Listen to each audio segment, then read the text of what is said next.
Man finds 6 decades-old envelope while repairing an Arizonian ranch, whose contents leave him aghast. People are always fascinated by long-lost things, especially when they stumble upon it accidentally while doing the most mundane jobs of their lives.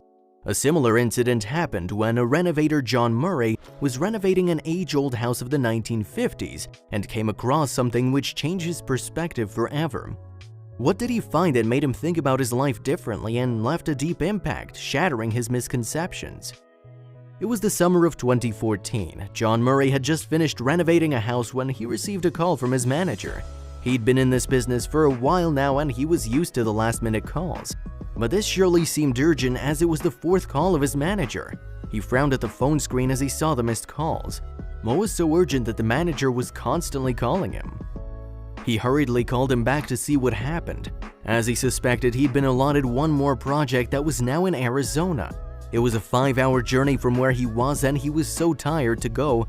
Still, he had to because it was the only thing that helped pay the bills. It had been a while now that he'd lost interest in his work and had decided to leave it.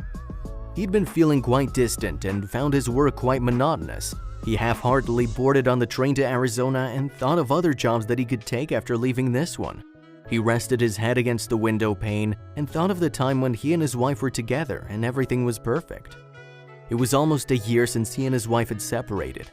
They were high school sweethearts and got married as soon as school had ended. Though everyone warned them not to take such important decisions in a hurry, they didn't listen to anyone because they were in love. She was the only one who made him wake up every day to a new start, and he wanted to start his day looking at her face. Straight out of high school, they were just kids when John started working. It wasn't easy for them in this world to survive, but they had to do so to save their love and marriage. Soon they started having arguments, and even they were not aware that these arguments went on to become big fights. And shortly after that, they'd stop talking to each other, despite being under the same roof. It wasn't long before they decided to part ways when their relationship became a victim of misunderstanding. And still, when it had been 1 year, he couldn't get over with what happened, so he thought of leaving the place and starting afresh, and that might help him get closure over things. With this thought in mind, he set off for the journey without having a clue what awaited him. He reached the destined place in Arizona where the manager was already waiting for him. The manager then told him about the place that they needed to renovate and advised him to start working on it as soon as possible. The owner of the house had just bought the place and it was no less than a steal deal, so he wanted to renovate the house immediately and start living in it. He thought of telling his manager that he'd be leaving the job the moment he'd come, but something inside him stopped from saying anything. He quietly listened to the instructions and made a mind map about how he'd proceed with his work. And as soon as his manager finished telling him, he joined his other fellows in the work. So, would it be his last project or would he continue?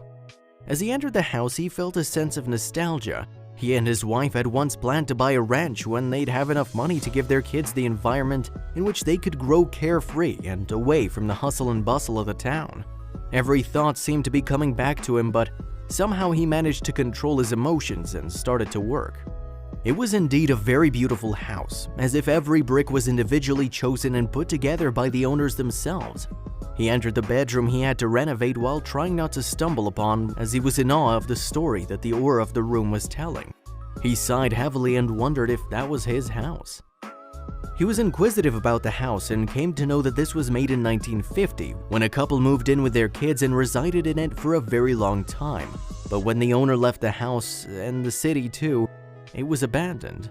John had a lot of questions going into his mind, but the big one was, why did the family suddenly leave?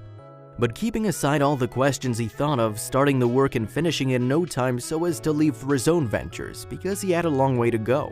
He just set out to work, and while he was knocking down the wall in the bedroom, an envelope flew from the back of the picture that was hanging on the wall. The envelope was scrambled and extremely worn out. It was slightly brown in color and the texture seemed to be quite age-old, indicating it'd been years since it was written. But he didn't pick it up and didn't even try to see what was written inside because he was busy making other plans which he'd be executing as soon as he finished work. Initially, he overlooked it, thinking it was some sort of waste, but something made him come back to the envelope as he tried to focus more on the wall and finishing his work. When he investigated further, he found them unusual, and later in a statement he said to the press, "It was on the floor over there with a pile of insulation. We've done hundreds of houses but never found anything like this."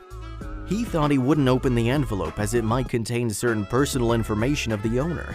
But on the other hand, he was desperate to open it and dying of curiosity. However, he tried to control his temptation and just read the name and started thinking about what to do with his findings. Would he be able to find out the truth in the end? The name written in the letter was Betty Klug, and nothing else was mentioned on the envelope. There was no mention of the time or date on which it was written and to whom. He couldn't find a single clue to know about the owner, as he'd already promised himself that he'd maintain the secrecy of the envelope, hence he restrained himself from opening it. Would he be able to resist his temptations, or would he open it?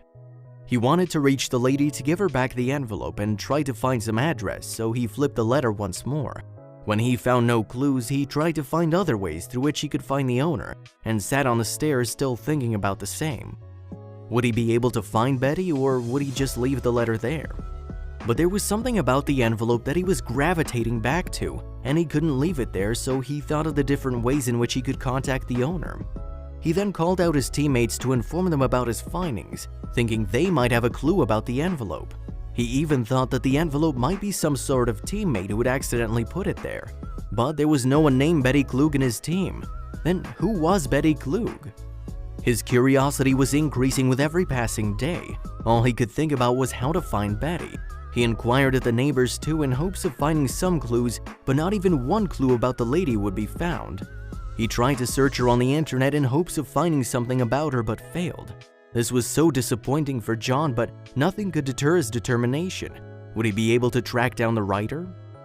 When he had exhausted all his resources and still couldn't trace her, he turned towards his teammates. After a lot of discussion, they suggested he reach out to the news because this seemed to be the only way to find the owner. So they searched for the number of various news channels, and finally, KPNX12 News came forward to help them out. The news channel took a great interest in the same and started searching for Betty using all their resources. When several days passed and John didn't hear about any news from the channel regarding the envelope, he thought he'd never be able to find the legitimate owner of the letters, and this disappointed him a bit. Then, one fine morning when he was on the verge of finishing his work, he got a call from the news channel. He crossed his fingers and prayed it to be some good news because it had been days since he last heard from them. He nervously picked up the phone and had a sigh of relief when he heard that they found some trace of the family. He was delighted to hear about the news that they'd found Betty's husband Bruce, and he was in great health. Unfortunately, the writer of the letters had passed away in a tragic car accident even before she could tell anything about them. This revelation saddened John and his team a bit, but now they had one major task in front of them, which was how to break the news to Bruce. Would Bruce be able to believe the story? After a lot of speculations and apprehensions, the news channel finally contacted Klug's family. They didn't have any explanations that they would entertain any such news, but the response made them quite positive. Bruce, who was now 79 years old, was living in a nursery and was overwhelmed by the revelation of the letters. He found it difficult to withhold his emotions as he heard about the letters that his beloved wife had left. He was now eager to meet John and the team. The channel, along with John, arranged an interview and reached the nursery he was residing in. When they got there, Bruce was overjoyed to see them and greeted them with a bright smile, but he couldn't hide the tears which were constantly rolling down his cheeks. John, too, who had discarded the existence of true love, became emotional. As the team sat for the interview and Bruce started to recall their marriage, he said it was the best alliance ever. They'd never fought or argued about anything before. Even if they had a little argument, it wouldn't even last till the next morning. They were head over heels in love with each other and wanted to spend the rest of their lives together, but fate wanted something else.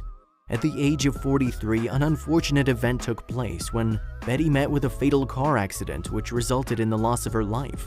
It devastated Bruce, who was 41 when Betty died, and it took him several years to get over it. But he tried to be strong to support his kids and family. It had been years since then, and still the bruises were unhealed. It was so difficult for him to cope with the loss of his wife that even after moving out of the city, he couldn't get over what he'd lost. "I don't know how I did it," he'd said to John, who was thinking about his relationship with his wife and where they went wrong.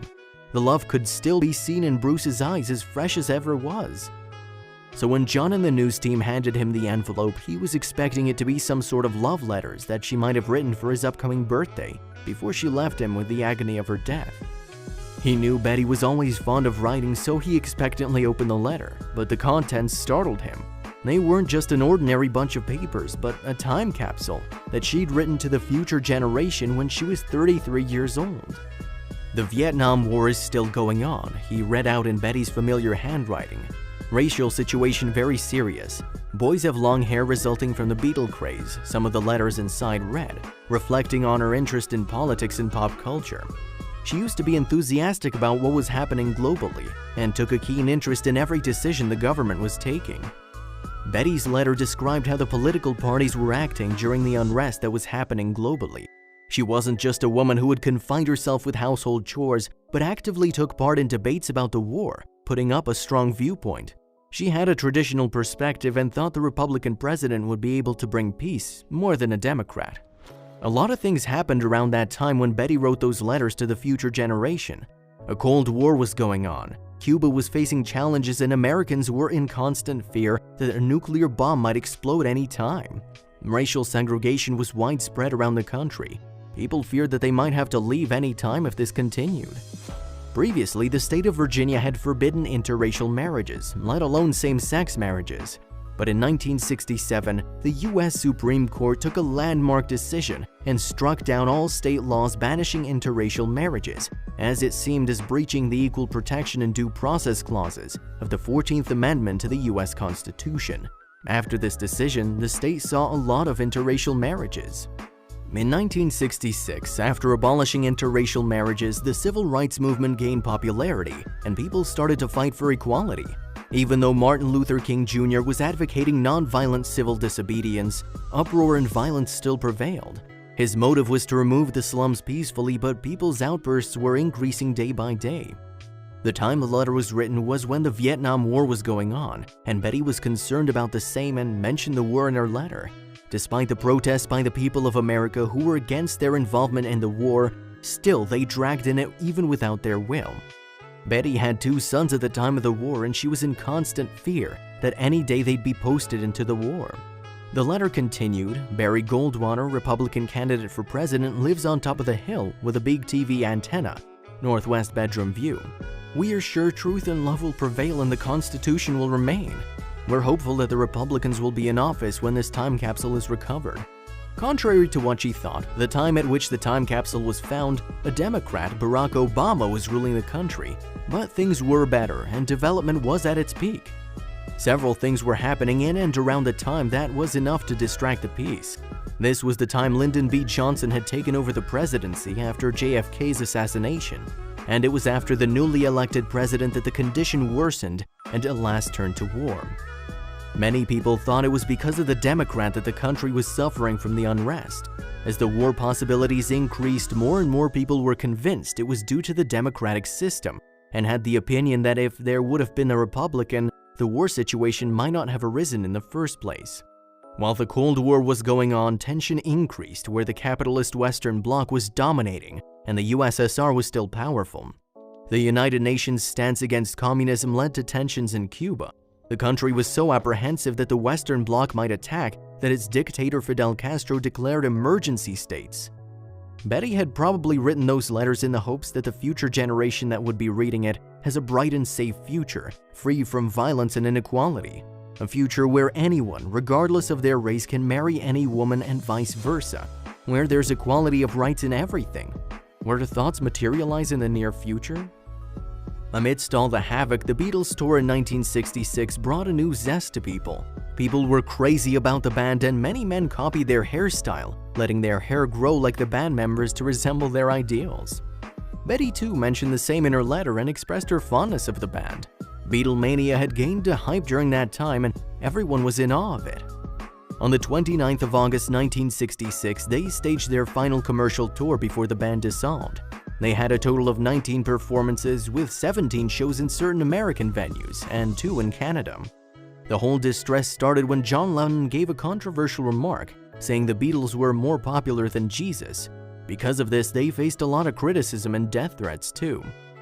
Bruce was stirred when he read those letters from his wife, and it seemed as if he was reliving the time with her. These letters too contain numerous incidences of their togetherness. No matter how many years might have passed, his love for his wife hadn't changed a bit, and was increasing with other day and hour. Betty neither could witness the consequences of the Vietnam War nor the disastrous separation of the Beatles, but her letters were surely inheritance for her family, especially the future generations. It gave them an insight into how things were back then, and still used to find a way to find a ray of hope and happiness, even if it was a band.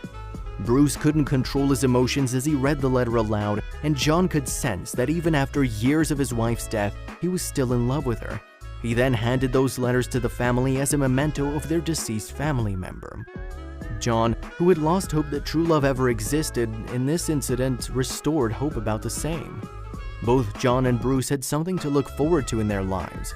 Bruce got a new motive to live as these letters gave him the zeal to live his life in which he was slowly losing interest. On the other hand, John too had developed a more positive approach than before, which restored his zest to live his life to the fullest, and opening up to the idea of falling in love again, if fate ever gave him another chance.